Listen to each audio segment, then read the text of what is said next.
Yelling, nagging, threatening, pleading isn't going to do anything except slow down the process. If you have an addicted loved one and you really want them to change, you've got to stop trying those tactics. And so I know you know it doesn't work. But don't worry, in this video I'm going to tell you exactly what does and will work. For those of you who don't know me, I'm Amber Hollingsworth, and I've been treating people who have addictions for 20 years now. I know, it's a long time, right? And I've learned a lot over those 20 years. A lot about how to get someone out of denial, how people are thinking and feeling, how to remove roadblocks, basically help people make the decision to turn their life around. And I'm here to help teach you all of those things that I've learned. Now, I know it's hard to not yell, threaten, nag, plead, all that stuff. It's an emotional reaction, and I feel the same way. In fact, even after doing this for so long, I still have the urge to do that. I have to really fight it off. And every now and then, it still sneaks through. But the next time you're doing it, here's the image I want you to have in your head. I want you to remember this moment. You see this plant right here?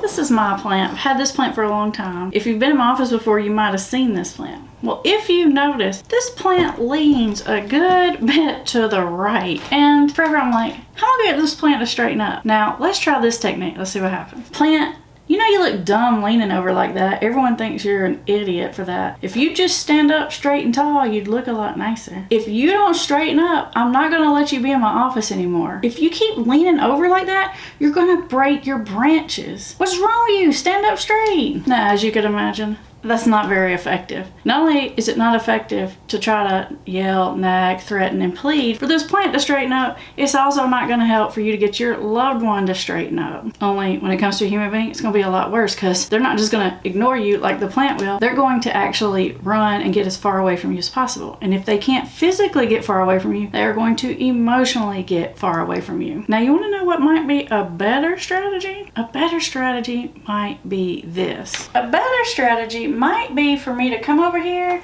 and open the window shade on the left side of this plant, because this is where the light and the nutrients are coming from. And if I just let the light in, guess what's gonna happen to this plant? That's right, it's gonna start leaning a little bit more to the left, because that's where the good stuff is coming from. Okay, obviously with humans, it's a little bit more complicated than opening the shade, but it's a very similar concept. Addiction counselors actually use a specialized motivational type technique. It's actually not that hard to learn. In fact, anybody can do it, but you have to learn how to listen for the right things. You see, people that have addiction problems, they naturally feel two ways about the issue. They naturally have part of them that doesn't want to change, and they have another part of them that does want to change. We call that ambivalence. Feelings on both sides, and it is completely normal. It's just that when you hear your loved one make statements about wanting to stay the same, which is what we call sustain talk, meaning sustain the same way that I am already, I don't want to change, it freaks you out and you panic, and that might trigger you into yelling, nagging, threatening, pleading, you know, all that stuff. But remember, when you do that, picture me yelling at this plant.